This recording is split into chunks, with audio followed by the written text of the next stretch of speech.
요한복음 19장 28절에서 30절 말씀을 함께 읽겠습니다. 그 후에 예수께서 모든 일이 이미 이루어진 줄 아시고 성경을 응하게 하려 하사 이르시되 내가 목마르다 하시니 거기 신포도주가 가득히 담긴 그릇이 있는지라. 사람들이 신포도주를 적신 해면을 우슬초에 메어 예수의 입에 대니 예수께서 신포도주를 받으신 후에 이르시되 다 이루었다 하시고 머리를 숙이니 영혼이 떠나가시니라. 아멘.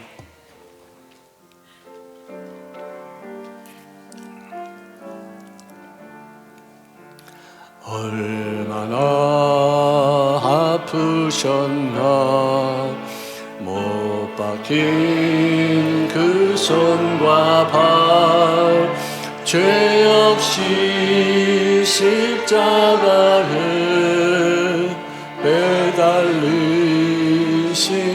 예수님 하늘도 모든 땅도 조목들도 다 울고 해조차 힘을 잃고 오늘이 비치지 않네. 끝없어라 주의 사랑 언제나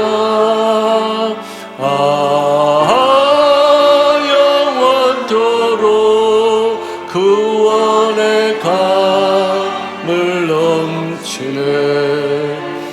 나의 죄 너희의 죄 우리의 모든 죄를 모두 다 사하시려 십자가 달리신 주 얼굴과 손과 발에 흐르는 그 귀한 피 골고다 언덕 위에 피로 붉게 적셨네. 끝없어라 주의 사랑 언제나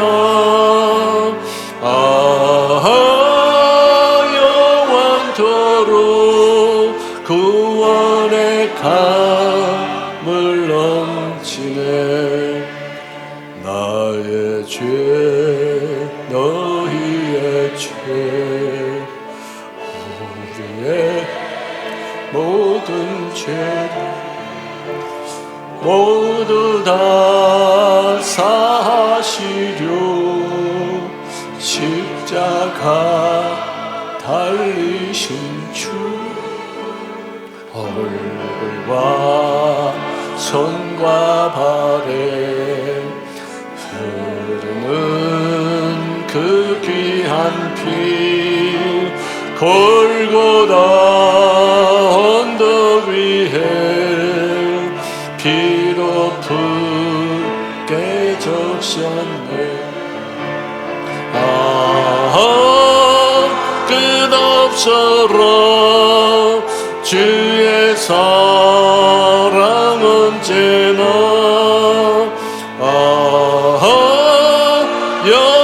영원토록 구원의 감을 넘치네.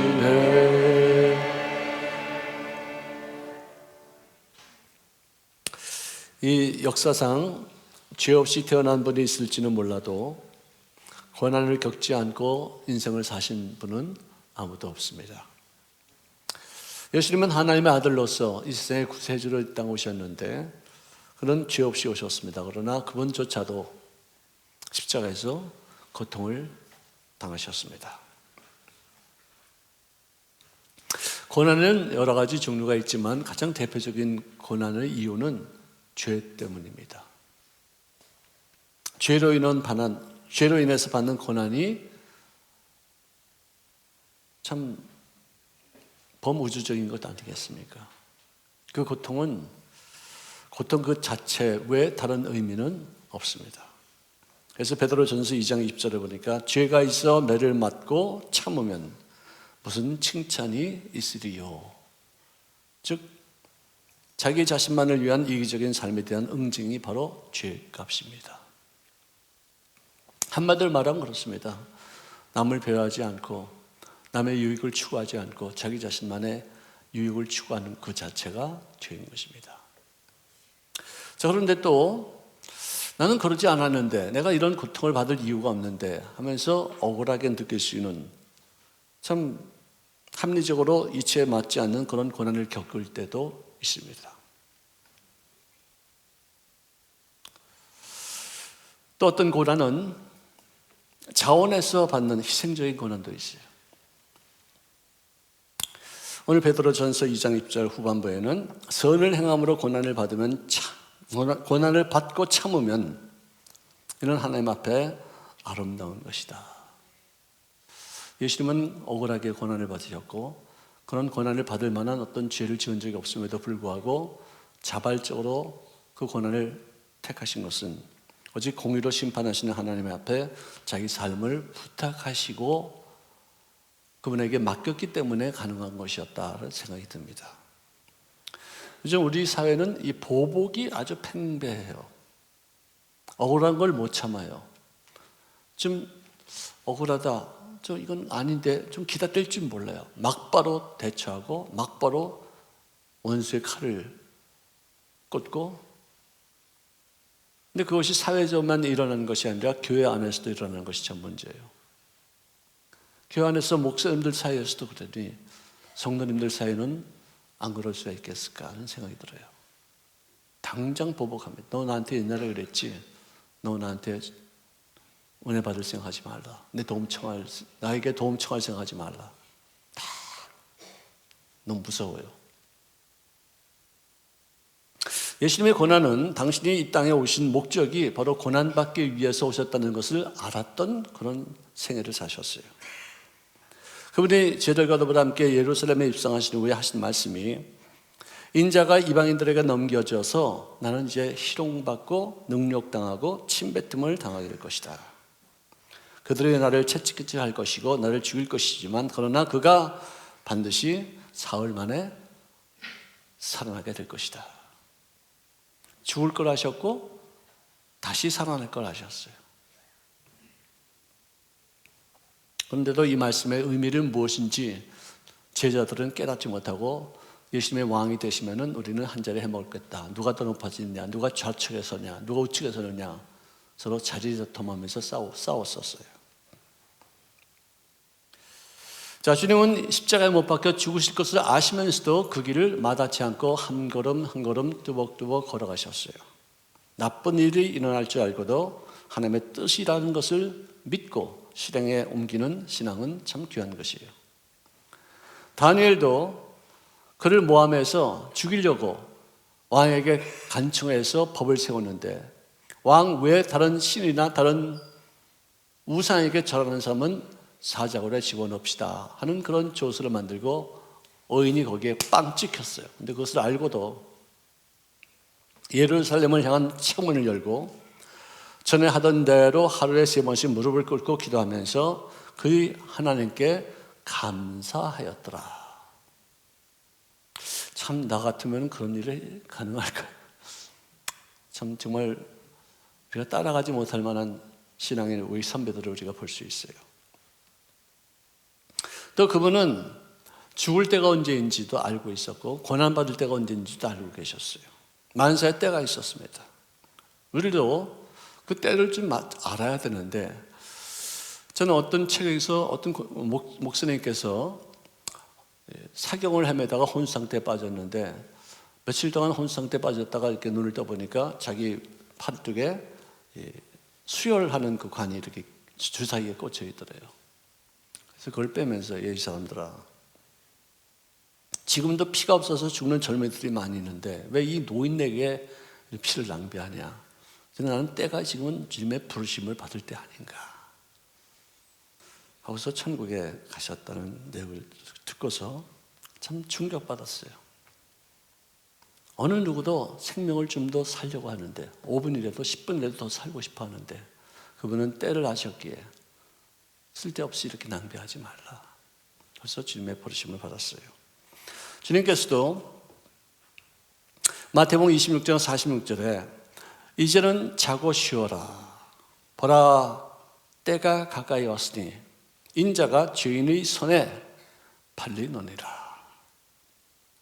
외면하지 않겠다. 감당하겠다. 이때에 걸맞는 행동을 해야 된다. 그 뜻으로 받아들였었습니다. 벌의 영광도 그분이 알고 있었기에 하나님의 뜻을 선택하는 동시에 자기 인간적인 욕망을 완전히 제거하고 버리는 그런 모습으로 기록되어 있는 성경을 볼 수 있어요.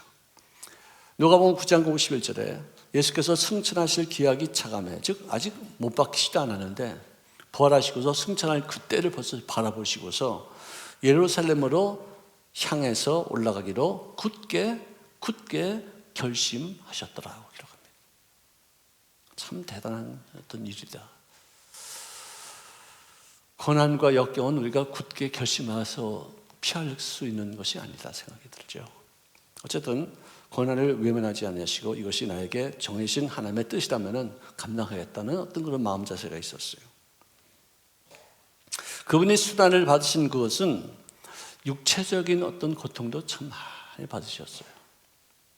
그 채찍을 맞을 때 스코피온이라는 이름 하에서 만들어진 채찍은 여러 가지의 갈래가 있고 그 끝마다 쇠조각이나 나비나 뼈 조각들이 붙어 있어서 그걸로 한번 등어리를 착 때리면은 이 등의 가죽이 확 벗겨지는 거예요. 정말 무자비한 것들 그런 채찍인데 그것을 39대를 맞으셨어요. 그리고 네가 왕이냐? 왕관을 한번 써볼래? 하면서 가시로 만든 왕관을 머리에다 팍 씌웠을 때 거기서 이마에서 찢어진 그 살 사이에서 피가 쏟아졌습니다. 십자가를 등에 지고 갈 때도 그 무게가 무거웠을 것이고 십자가 위에 못 박힐 때의 그 아픔도 또 못 박힌 이후에 온몸에 있는 수분이 빠져나갈 때 느끼는 그 목마름, 이거 얼마나 참 괴로웠었을까. 무엇보다도 제자들이 자기를 버리고 도망갈 것을 다 알고 있었음에도 불구하고 막상 그것이 현실화됐을 때 오는 그런 아픔, 그 외로움, 배신감, 그런 적막함, 홀로됨의 어떤 그런 고통 얼마나 컸을까. 세상에서 느낄 수 없는 그런 고통 중에 가장 큰 고통은 배신감이라 저는 생각해요.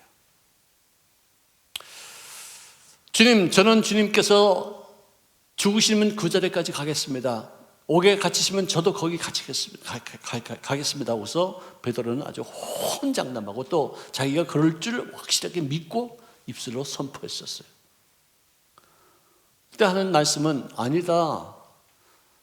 달기 울기 전에 네가 나를 3번 부인할 것이다. 그러니까 절대로 안 그렇습니다. 남들은 어쩔지 몰라도 나는 안 그렇습니다 했는데 정작 예수님이 끌려다니면서 막 수모를 당하실 때 이리저리 끌려다니는 그 사이를 살살 가다가 멀리 주님께서 앉아 계시는 그 옆구리에 한쯤 떨어져서 불을 쬐고 있는데 어떤 한 소녀가 말하는 게 보니까 사투리가 예수님하고 같은 동네에서 나오신 분 같아요. 난 예수님과 당신이 같이 있는 걸 내가 봤습니다. 몇 번씩 사람들이 이렇게 거의 한 편속이다, 한 통속이라고 해서 이렇게 말하니까 야, 이 사람들아, 내가 너희들이 하는 말을 내가 알지 못한다. 무슨 소리 하고 있느냐? 난 저 사람 몰라. 욕하고 저주하고 절대로 난 알지 못하는 사람이야. 모른다고 그랬어요. 다 사진 찍혔는데.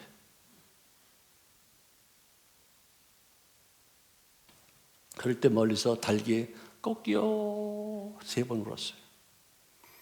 그랬을 때 갑자기 주님께서 하신 말씀이 생각나서 눈을 들이켜서 이렇게 보니까 예수님하고 눈이 딱 마주쳤어요.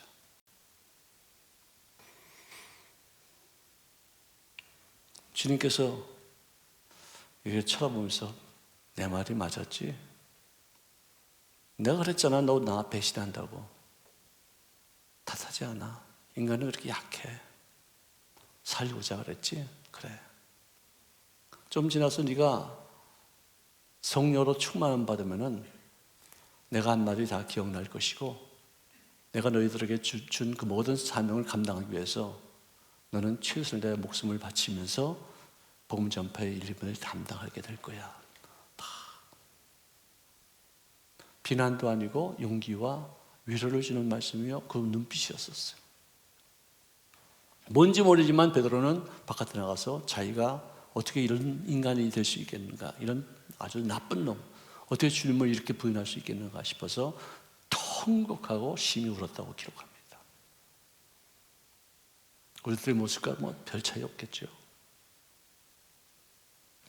그분은 언행이 일치된 삶을 살았어요. 모든 말씀을 당신이 하시고서 그 말씀을 당신이 지키셨어요. 하나님의 미랄이 땅에 떨어져야지만 많은 열매를 맺는다 하면서 당신이 스스로가 십자가에서 미랄이 되셨어요. 예정된 길을 의지적으로 선택하신 것입니다.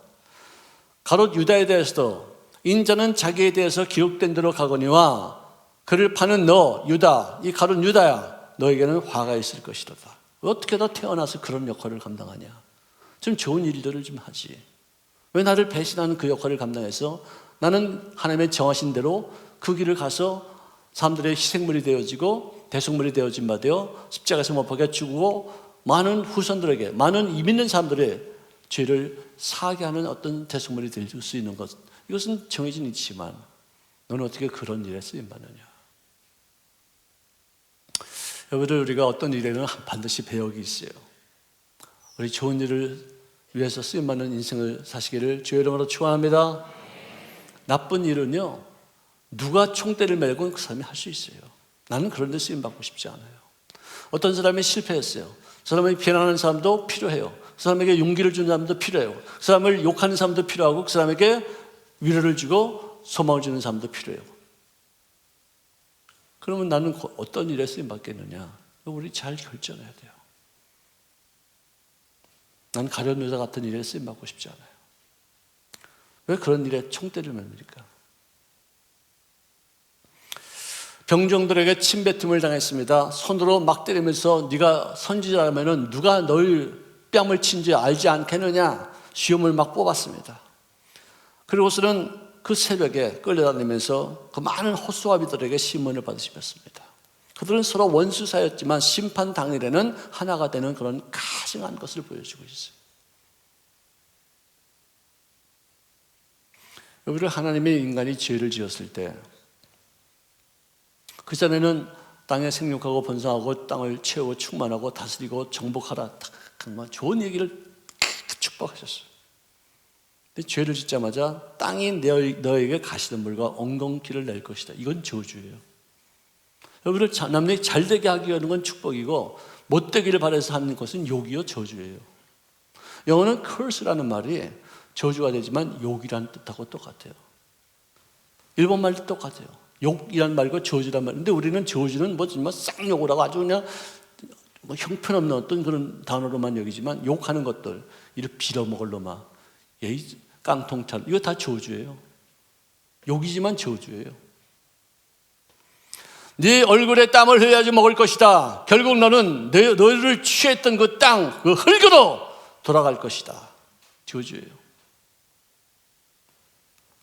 그런데 이 저주를 당신이 받으시고 나무에 달리신 바되요, 이제는 아담이 받은 그 저주가 더 이상 그에게, 인간에게 가지 않게 해서 주님 막으신 거예요. 내가 저주를 받게. 아브라함의 복이 이제는 내가 받은 저주로 말미암아 아담의 후손들에게, 나를 믿는 사람들에게, 내가 행한 그 모든 업적을 인정하는 사람들에게 임하게 될 줄로 믿습니다. 참 굉장히 귀한 은혜예요. 사람은 믿음대로 돼요.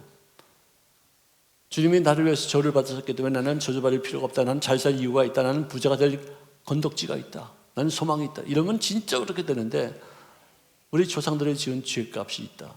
뭐 나는 업보를 받았다. 나는 전세에 지은 죄를 지어서 이렇게 어려운 일을 당한다. 내 팔자다. 내 운명이다. 내 손금이 어떻게 생겼다. 내 관상이 뭐 어떻다. 이렇게 믿으면 내 믿음대로 될지어다. 이것이 왜 그런 믿음을 갖고 있어요? 왜? 여러분들 정말 하나님의 약속을 의지해서 예수님이 나를 위해서 저주를 받으신 바 됐으므로 나는 하나님 앞에 나와 아브라함의 복을 누리게 될 줄로 믿습니다. 믿습니다. 아무리 어려도 철떡같이 믿으시기를 제 이름으로 축원합니다. 이 믿음이 얼마나 중요해요. 자, 예수님께서 맨 마지막에 십자가에서 하신 말씀 중에 하나가 하나님이시여 하나님이시여 어찌하여 나를 버리셨나이까, 이 말씀이었어요. 예수님이요, 보통 때는 하나님을 아버지라고 불렀어요. 근데 그분을 하나님이라고 부른 적이 여기 딱 하나예요. 이 장면이에요. 평상시에는 하나님과 아들이 하나님이, 그러니까 아버지 하나님과 아들 하나님이 항상 일치였었어요. 하나였었어요. 항상 같은 곳에 한 마음으로 헤어짐이 없었어요.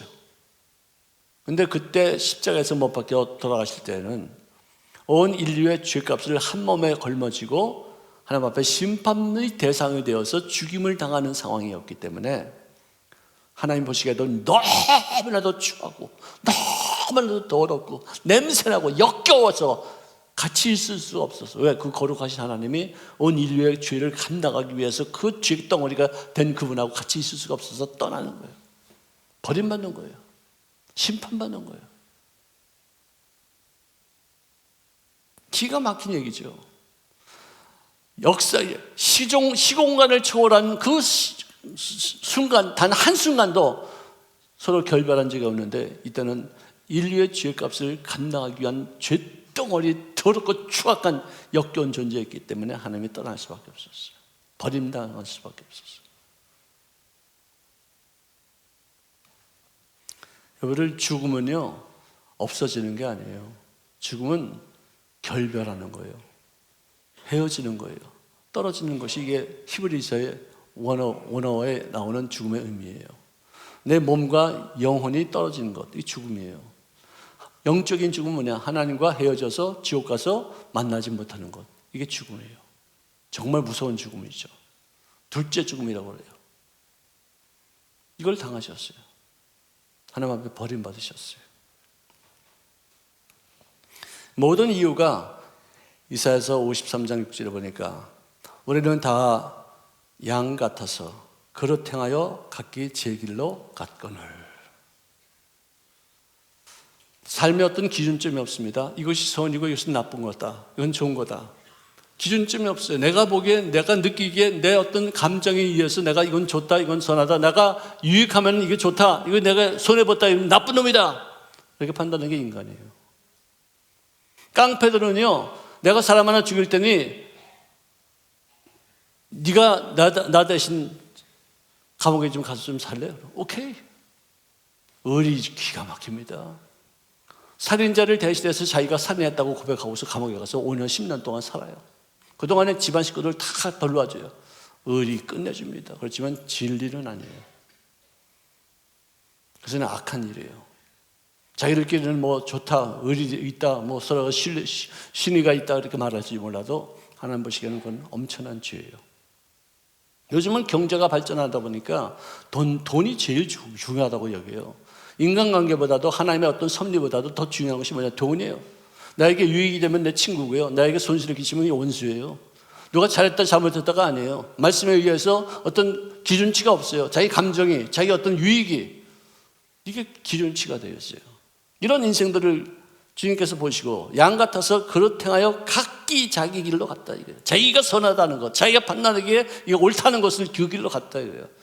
그런데 우리들의 모든 죄악을 야훼께서 예수님께 담당시키셨도다. 할렐루야. 이게 예수님의 대속의 죽음의 의미를 가장 적절하게 표현하는 것이다 생각합니다. 자, 또 예수님께서 고난을 받으신 이유 중에 하나가, 인간은요 곱게 자란 사람이 고난받은 사람들을 이해하지 못해요. 남자도 여자를 이해 못하고 여자도 남자를 이해 못해요. 왜? 서로 자라온 환경이 다르고 DNA가 다르기 때문에 그래요. 특별히 고생 안 하고 사는 사람들이 고생한 사람들의 마음을 이해하지 못합니다. 어떤 사람은 말하기를 암에 걸려봐야지 훌륭한 의사가 될 수 있는 거 아니냐 억지 부리지만 그것만은 아니잖아요. 암에 걸려보지 않았어도 암 환자가 얼마나 고통스러운지, 암을 내가 어떻게 하면 치료할 수 있는지, 이 사람에게 어떻게 하면 위로가 될 수 있는지, 어떻게 하면 면역성을 기를 수 있는 것인지 알고 있는 것이 의사들인데 사람들은 그렇게 생각해요. 하나님이 무슨 고생을 하셨다고 우리들의 고통을 알 수 있겠습니까? 하나님이 무슨 죄를 지었기 때문에 죄 지은 사람들의 마음을 어떻게 아시겠습니까? 그렇게 하지만 주님께서는 그런 어떤 사람들이 있을 것이라는 생각을 하시고서 그럴 가능성까지도 염두에 두시고서 당신 스스로가 가장 처참한 상황까지 내려가서 그 모든 아픔과 수모를, 배신을 다 겪으신 거예요. 그래서 그가 시험을 받아 고난을 당하셨은 즉 시험받은 자들을 능히 도울 수 있다라는 성경을 기록하신 거예요. 그거 안 하셔도, 고난받지 않으셔도, 시련당하지 않으셔도 인간의 고통과 아픔과 슬픔을 다 알고 계시건만 인간이 혹시라도 오해할까 봐, 고난도 안 당하신 분이 어떻게 우리의 고통을 느끼실 수 있겠습니까? 할까 봐 당신 스스로가 고난받으셨다는 거예요. 우리에게 고난을 받게 하시는 것도 하나님의 뜻에 의해서 이루어지는 것이에요. 그분이 허락하셨어요. 그런데 나에게 아픔을 허락하신 그분이 나보다 더 아파하셔. 네. 나는 그 고통을 보고서 나만 누구 탓하고 욕하고 막 그러지만 주님은 당신이 나에게 허락하신 고통 때문에 내가 고난받는 것, 나를 바르게 하기 위해까지 내가 그런 어떤 역경을 받는 것을 당신이 아파하시는 거예요. 내가 고난받을 때 하나님 왜 나에게 이렇게 고통을 주시죠? 그건 따질 거 없어요. 그분은 나보다 더 아파하셔요.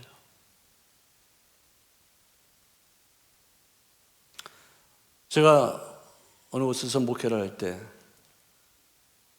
어떤 아이가 뇌성마비로 태어났어요. 얼마나 비참해요. 몸이 비틀어져 있고 말도 못하지, 걷지도 못하죠. 그냥 말 한마디 하려면은 얼마나 힘든데. 근데 그 아이가 한 10살쯤 되었을 때 제가 그 집에 신방을 갔는데, 목사님, 이 아이는 우리 집의 보배입니다. 이 아이 때문에 우리가 예수 믿게 됐어요. 이 아이 때문에 우리가 사람답게 살게 되었어요. 이 아이 때문에 우리가 괴로워하다가 주님의 은혜가 무엇인지를 깨닫게 되어지고 정말 이 아이 때문에 우리들은 너무나도 많은 변화를 겪게 되었었어요. 우리 집의 보배입니다. 고난을 고난으로 생각하지 않고 그 고난을 통해서 내가 얼마만큼 성장하느냐, 얼마만큼 승화하느냐, 고난의 의미가 내 생활 속에 어떤 열매를 맺느냐, 이걸 굉장히 중시하는 분이었었어요. 20살이 돼서 그 아이가 죽었어요. 내가 장례식에 갔더니 그 엄마가 또 하는 말이, 이 아이같이 힘들어하는 그런 부모들, 또 아이들을 위해서 내가 평생을 바치기로 결단합니다.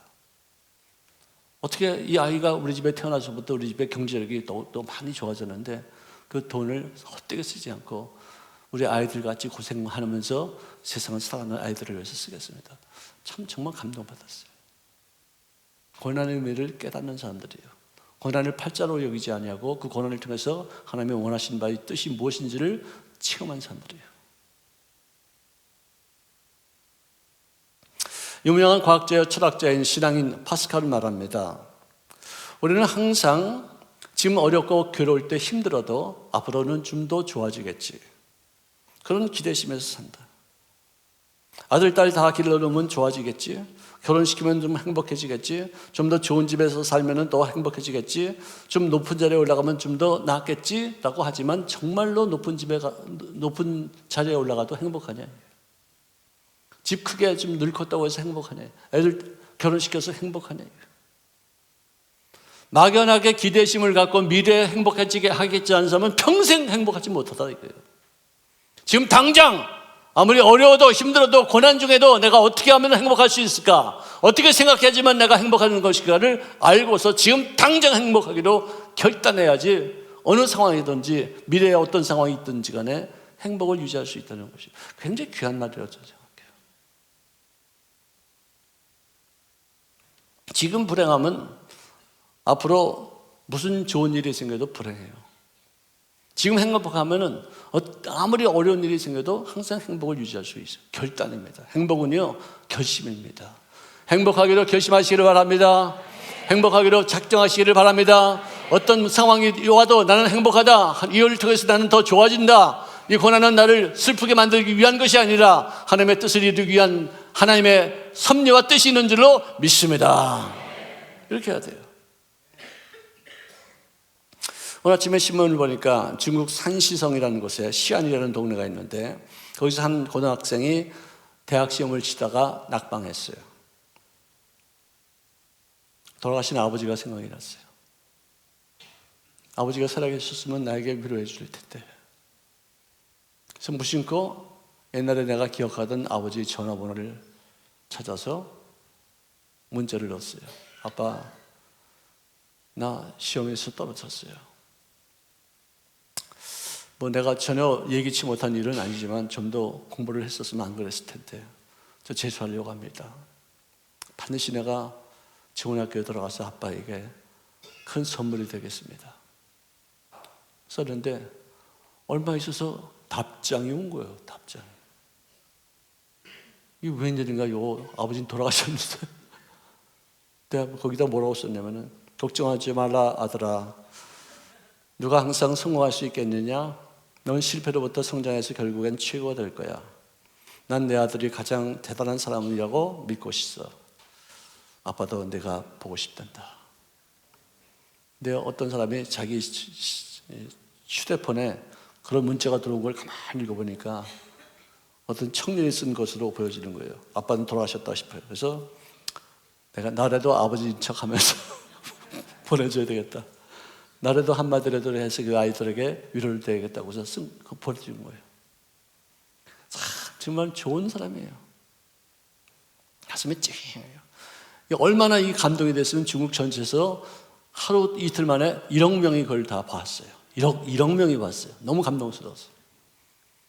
이거를 가짜 아버지가 말한 것도 우리에게 감동을 주는데 진짜 아버지가 약속한 성경 말씀인데 왜 우리가 낙심합니까? 할렐루야. 항상 소망과 꿈을 가지고 현실의 어려움을 극복하여 부활의 영광을 체험할 수 있기를 주의 이름으로 축원합니다. 기도하겠습니다. 사랑하시는 주님 고맙습니다. 우리가 어려움을 당할 때 또 실패했을 때 상처받았을 때 병들었을 때 사람들은 우리에게 위로를 하지만 그것이 나에게 힘이 되지 못할 만정 아버지 오히려 체념적인 위로밖에 되지 않음을 깨닫습니다. 하나님께서 우리들에게 어려움을 당한 우리들에게 위로하실 때 천국 가면은 병이 그런 것도 없다. 천국 가면 차별 대우도 안 받는다. 그런 것으로 대처하지 않으시고 기적의 능력으로 우리를 눈뜨게 하시고 병에서 고침받게 하시고 가난한 자가 부요하게 하심으로 말미암아 위로하게 하신 줄로 믿습니다. 우리 죽음 이후의 삶도 부활의 영광을 주님과 더불어 함께 참여하게 하여 주셔서 영생을 얻게 되어지게 될 줄로 믿습니다. 결단코 현실에 우리가 낙심하지 아니하게 하시고 주님의 약속을 의지해서 아름다운 꿈을 꾸며 그 꿈을 이 땅에서 성취나가며 또한 죽음 이후의 세계도 주님께서 원하시는 바의 뜻을 위해서 영생의 인생을 살게 하시는 데 쓰임받는 많은 사람들에게 전도의 사명까지 감당할 수 있도록 도와주시옵소서. 예수님의 이름으로 간절히 기도합니다.